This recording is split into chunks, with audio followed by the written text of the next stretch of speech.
Taking a very small dollop. We're using the drop dough method, obviously, because we are dealing with oatmeal and raisin cookies, and I have not to this day found a recipe where you're actually rolling out oatmeal and raisin dough for cutouts. So let's dispense of that notion.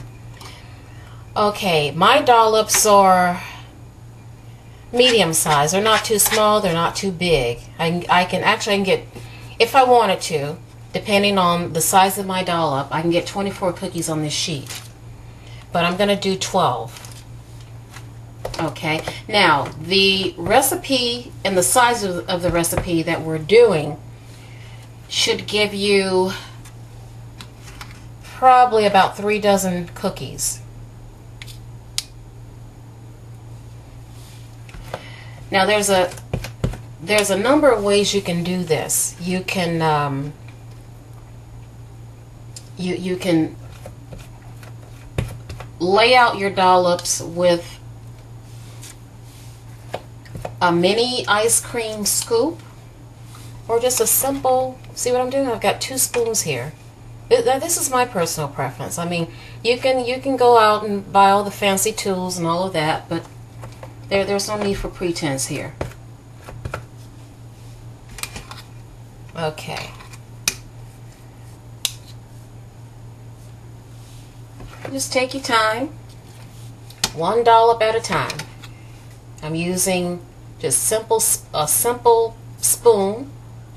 It's all in the handwork.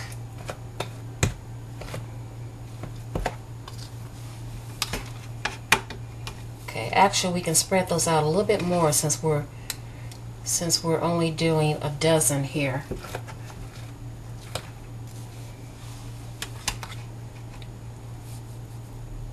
There's a certain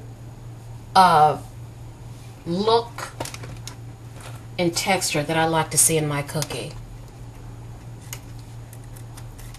And right now you should have your oven at 350 degrees. I have a timer here, so when I put these in the oven, I'm going to set my timer at about 13 minutes. Depending on what type of cookie you're baking, different baking times apply. The last show we did sugar cookies, and baking time for that is only 10 minutes. With oatmeal and raisin cookies, because it's more of a texturized cookie, it's going to be 13 minutes. Okay. So we have our dollops here, and there's more than enough room for them to bake and take in that air and that heat, and it's going to be evenly baked all around. So we're going to put that in the oven.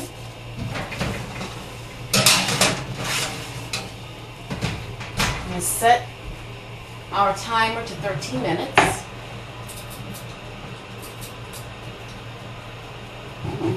Okay?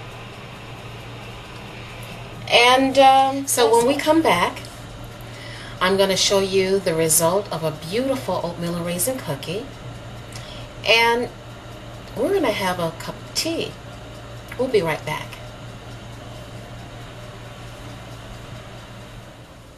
Don't they look fantastic? As you can see, I just pulled these cookies out of the oven, and I've given them a chance to cool.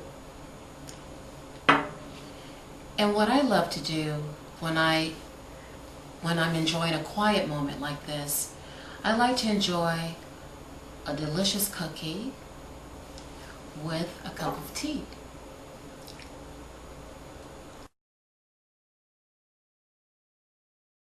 Nothing better than a cup of tea and a delicious oatmeal and raisin cookie.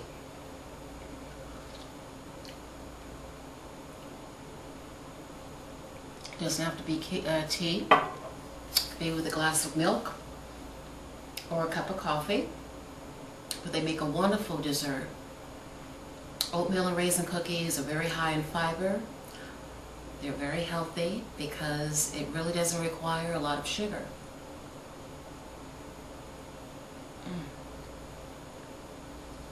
and they're absolutely delicious.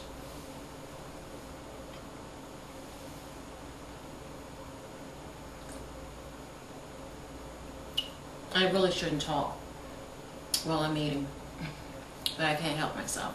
These are fantastic cookies. Now,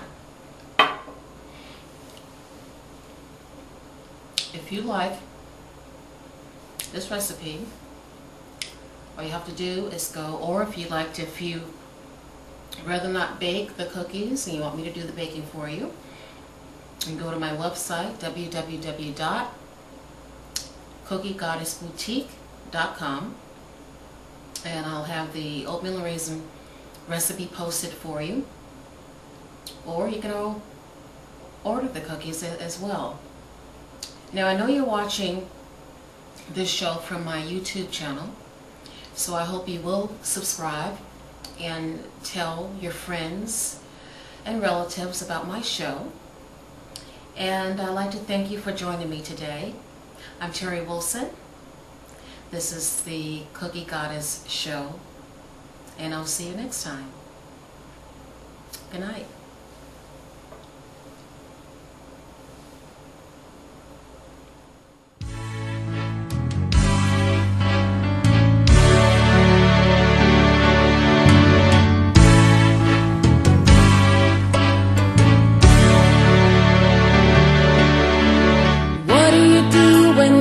Gets in the way of living. What do you do when life gets in the way of your dream? What do you do when clarity just can't be found? Confusion is abound, waiting to grab you and hold you and never let you go. It's gonna squeeze you.